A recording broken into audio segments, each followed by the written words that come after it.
साथियों, स्वागत है साहित्य सहचर के इस नया यूट्यूब प्लेटफॉर्म पर।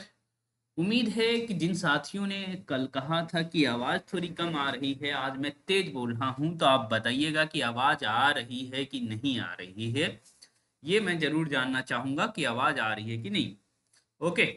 तो आज अपनी तैयारी के 13वें दिन में हैं। हम 45 दिनों का हिंदी टेस्ट सीरीज चला रहे हैं, जिसमें सरस्वती पांडे और वासुदेव नंदन को ध्यान में रख करके क्वेश्चन बनाया जा रहा है। और आपके टीजीटी पीजीटी या नेट जेआरएफ के एग्जाम के लिए बहुत इंपॉर्टेंट है ये। तो चलिए शुरू करते हैं। पहले देखेंगे कल का कुछ प्रश्न। पहला प्रश्न है, हालांकि ये दूसरा प्रश्न है, लेकिन जो मैं आपको दिखा रहा हूँ प्रश्न वो पहला है। हिंद हजारी प्रसाद द्विवेदी ने राघवानंद को आकाश धर्मा गुरु कहा है। आपको चुनना है सत्य कथन। रामानंद के गुरु का नाम राघवानंद था। कबीर एवं तुलसी दोनों रामानंद के शिष्य थे। रविदास रामानंद के शिष्य थे। ओके, रविदास के जगह कई जगह आप देखेंगे रैदास भी लिख दिया है, तो आपको घबराना नहीं है। हजारी प्रसाद द्विवेदी राघवानंद को आकाश धर्मा गुरु कहा, तो बिल्कुल नहीं भाई। किसको कहा? तो रामानंद को कहा। रामानंद के गुरु का नाम राघवानंद है, ये बात सही है। कबीर और तुलसी दोनों रामानंद के शिष्य थे। सॉरी, हाँ, कबीर और तुलसी दोनों रामानंद के शिष्य थे। यह स्टेटमेंट रॉन्ग है साथियों। कबीर तो थे, लेकिन तुलसी नहीं थे। ओके, यही बात आप लोग गलत करते हैं। रामानंद के शिष्य परंपरा में तुलसी आते हैं, लेकिन तुलसी शिष्य नहीं है। ओके, तो तीसरा गलत हो गया साथियों। रविदास रामानंद के शिष्य थे, ये बात सही है। ओके, तो एक तरह से आप देखेंगे कि दूसरा, तीसरा नहीं, दूसरा, उसके बाद जो है चौथा, दूसरा और चौथा ही सही है साथियों। केवल और केवल दूसरा और चौथा। और बहुत कम परसेंट साथियों ने इसको सही किया, जो कि अच्छी बात नहीं है। मैं चाहता हूं आप लोग काफी अच्छे से प्रैक्टिस करके, है ना, क्योंकि आपको सिलेबस पहले बता दिया जाता है, तो उस हिसाब से वर्क करिए। ये भी क्वेश्चन ठीक था। कितने सत्य कथन हैं, कितने वाला क्वेश्चन जो है मुश्किल माना जाता है, लेकिन आप लोग सही कर रहे हैं, ये अच्छी बात है। रामानुज द्वारा अद्वैत वेदांत की स्थापना की गई। शंकराचार्य द्वारा विशिष्ट द्वैतवाद का प्रवर्तन किया गया। यहाँ परिवर्तन नहीं, प्रवर्तन हो गया। हजारी प्रसाद द्विवेदी ने कहा मध्य युग के समग्र स्वाधीन चेतना के गुरु रामानंद थे, या चिंता के गुरु रामानंद थे। कबीर रामानंद के शिष्य थे, है ना। तो देखिए भाई, कबीर तो रामानंद के शिष्य थे, चौथा आपको सही नजर आ रहा है। तीसरा भी सही है साथियों। हजारी प्रसाद द्विवेदी रामानंद को स्वाधीन चिंता के गुरु कहा था।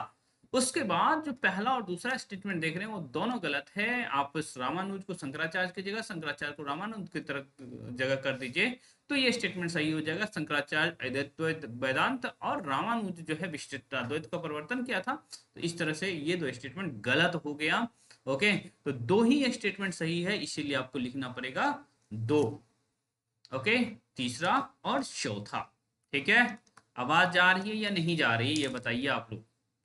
ओके, और कौन सा क्वेश्चन सबसे अच्छा लगा था वो भी आप बताइए। कुछ इंप्रूवमेंट है या नहीं, सब बताइए आप।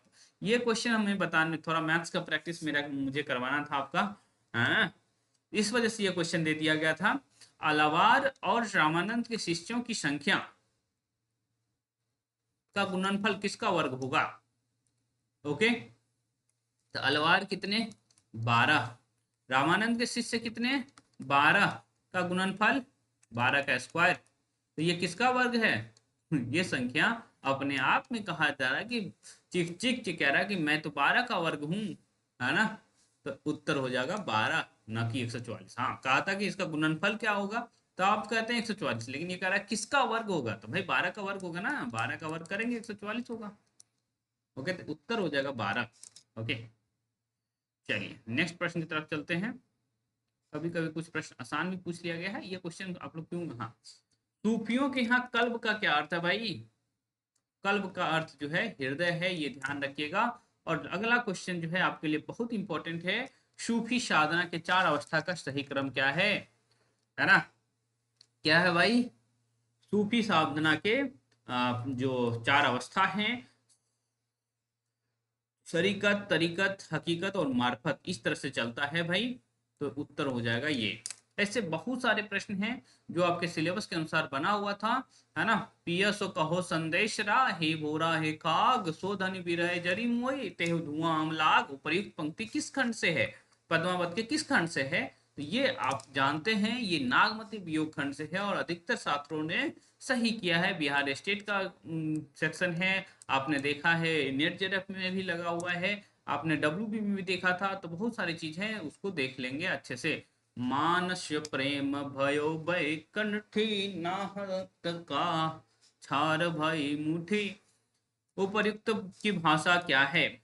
तो अवधि है भाई, क्यों आप लोग ब्रज लगा के रखे हैं, है ना। मानुष प्रेम भय बैकुंठी, ये जो पंक्ति है पद्मावत की पंक्ति है। जब पद्मावत की पंक्ति है तो ब्रज की कैसे हो सकती है? वो बिल्कुल अवधि की ही होगी।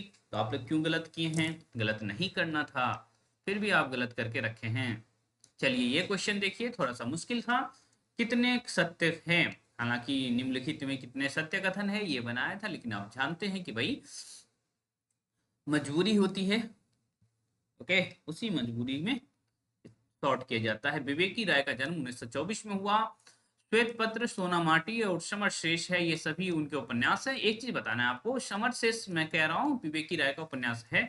एक और उपन्यास समर शेष नाम से ही किसी ने एक और किसी और व्यक्ति ने भी उपन्यास लिखा है, तो उनका नाम क्या है जरूर बताइएगा मुझे। काला पहाड़ भगवान दास मोहनवाल की रचना है। कोबर का सट केशव प्रसाद मिश्र के द्वारा लिखा एक उपन्यास है जिस पर नदिया का पार फिल्म बनी है। ये बात भी सही है, सभी के सभी स्टेटमेंट सही हैं। तो आपको पढ़ना था उपन्यास, आपको पढ़ना था सूफी काव्य, वो सभी से प्रश्न आप देख पा रहे हैं। ओके, तो बहुत सारे प्रश्न हैं। ओके, तो मैं सारे प्रश्न का डिस्कशन नहीं करूंगा। आप लोग जो नहीं जुड़े हुए हैं अभी तक, वो चाहें तो भाई जुड़ सकते हैं। कितने में? तो 101 रुपये आप खर्च करेंगे, साहित्य सहचर ऐप पर जुड़ सकते हैं। साहित्य सहचर आप ये इस पर सर्च करिए, तो ये प्ले स्टोर पर मिल जाएगा। इंग्लिश में लिखिएगा साहित्य सहचर, ठीक है। और डिस्क्रिप्शन में भी लिंक है, आप चाहें तो जुड़ सकते हैं, नहीं तो कोई बात नहीं। जो साथी हमारे साथ जुड़े हुए हैं उनका स्वागत है सिलेबस की दुनिया में। तो हम 13वें दिन का सिलेबस देखने जा रहे हैं, यही जूम करके लिख देता हूँ, ठीक रहेगा। यही लिख देता हूँ, स्क्रीन तो आपको दिख रहा होगा। तो चलिए मैं सिलेबस लिख दे रहा हूँ, ठीक है। देखिए भाई क्या करना है, सरस्वती पांडे में क्या करना है, सरस्वती पांडे में आपको क्या करना है, 118 से 112, सॉरी 122 तक करेंगे। 118 से 122 कहाँ?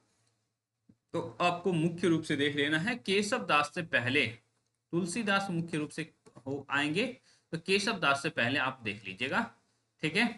केशव दास से पहले देखना है, केशव दास को नहीं देखना है आज। आज मुख्य रूप से तुलसी को आप देख रहे होंगे, तुलसी को देख रहे होंगे। तुलसी के अलावा जो भी छोटे मोटे कवि हैं उनको देख लीजिए, लेकिन मुख्य रूप से तुलसी ही है आज की सिलेबस में, ओके। उसके बाद उपन्यासों में क्या करना है, उपन्यासों में 292 से लेकर के 297 तक करना है, जिसमें आप देखेंगे धर्मवीर भारती, राजेंद्र यादव, कमलेश्वर, ये सभी नाम है। अभिमन्यु अनंत तक कर लीजिएगा, अभिमन्यु अनंत तक करिएगा तो ठीक रहेगा, ठीक है। उसके बाद व्याकरण में क्या करना है आपको, व्याकरण में आपको करना है, व्याकरण में क्या करना है भाई, व्याकरण में करना है आपको 96 से 101। आज स्त्रीलिंग पुल्लिंग का अंतिम दिन है, तो भाई पूरा कर लीजिएगा। कारक उसके बाद टॉपिक शुरू हुआ है, कारक नहीं करना है, स्त्रीलिंग पुल्लिंग कर लीजिएगा। कल जहां तक किए थे उसके आगे 96 से 101 पेज में पूरा मिल जाएगा आपको। तो यही आपका सिलेबस है। तो हम मिलते हैं रात के 10 बजे, ओके। हाँ, टॉपर को मैंने आपको नहीं दिखाया, अरे टॉपर को देखना बहुत जरूरी है, ओके। तो भाई देखिए टॉपर को देख लिया जाए, ओके। टॉपर थी कल पुष्पम, 25 में से 23 लाई, रंजिता 21 लाई, कंचन 21 लाई। और उनके नीचे साथियों को मैंने बधाई नहीं दिया क्योंकि मैं चाहता हूं कि आप लोग अच्छा स्कोर करें, ओके। तो हम मिलते रहेंगे। हाँ, थंबनेल ठीक है क्या या पुराना ही थंबनेल ठीक था, ये बता दीजिएगा थोड़ा सा मुझे।